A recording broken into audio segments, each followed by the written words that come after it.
ना? त्यामुळे माती बघा आणि इथे ड्रिपची लाईन आहे बघा. हा आता तापमान नियंत्रित झालं म्हणजे बाहेरच्या वातावरणाचा परिणाम होणार आहे का? हा आणि बाहेरच्या वातावरणाचा परिणाम होणार नाही, उन्हाचा परिणाम होणार नाही, एकदम त्या पिकाला आवश्यक असं वातावरण तयार होईल. बरोबर. मग रोगराई येईल का याच्यामध्ये सांगा बरं? बाहेरच्या धुक्याचा परिणाम होईल का? जे धुरकं येतं बघा त्याचा परिणाम होईल का?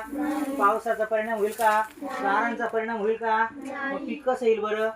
चांगलं येईल. आता याच्यामध्ये सेंद्रिय खत जर मिसळले एकदम चांगल्या पद्धतीचं उच्च क्वालिटीचं उच्च दर्जाचं पीक आपल्याला मिळेल. खर्च एकदाच होईल बघा याचा. एकदा खर्च केल्यावर काही त्रास आहे का बरं?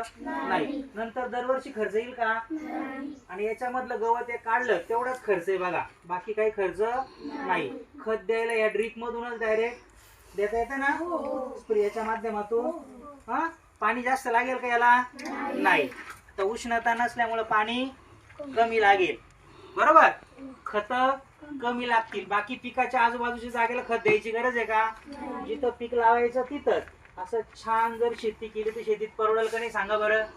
हा उत्कृष्ट आधुनिक तंत्रज्ञानाने युक्त जर शेती केली तर शेतीत सुद्धा परवडेल, भरपूर पैसा मिळेल. कळलं सगळ्यांना? आणि आलं लावलं होतं अर्ध आणि पलीकडं हळद लावली होती ती पण काय तर कंपनीचं काहीतरी गोंधळ झाला, त्या वर्करांनी त्यांना दगा दिला.